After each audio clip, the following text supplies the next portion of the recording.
Big boss హౌస్‌లో 9వ వారం ముగింపు చేరుకుంది. ఇక వీకెండ్ కావడంతో బిగ్ బాస్ హోస్ట్ నాగార్జున గారు స్టేజ్ మీదకు వచ్చారు. అక్కడ నుండి హౌస్‌మేట్స్‌తో మాట్లాడుతూ రేవంత్ ఆట ఆడడానికి నీవు 100కి 100 పాయింట్లు ఇస్తున్నాను. ఆట కోసం ఏం చేయడానికైనా సిద్ధమయ్యావు.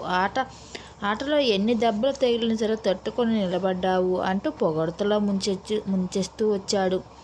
ఇకపోతే హౌస్‌మేట్‌పై కోపము చూపిస్తున్నావు. నేను నీకు గత వారం చెప్పాను. అలా ఈ వారం చెప్తున్నాను. హౌస్‌మేట్‌పై కోపం పడకూడదు. ఇదే లాస్ట్ అండ్ ఫైనల్ వార్నింగ్ అంటూ చెప్పాడు. అలాగే హౌస్‌లో బూతులు మాట్లాడడం ఎందుకు రేవంత్? నీలాంటి వ్యక్తికి అవి అసలు మంచిది కాదు. నీ లైఫ్ స్పాయిల్ చేస్తాయి. నీలో ఉన్న మైనస్ పాయింట్ ఇదొకటే. బూతులు మాట్లాడకూడదు. బూతులు మాట్లాడే ముందు ఆలోచించి మాట్లాడు. నీ కోపం వస్తే ఆలోచించు.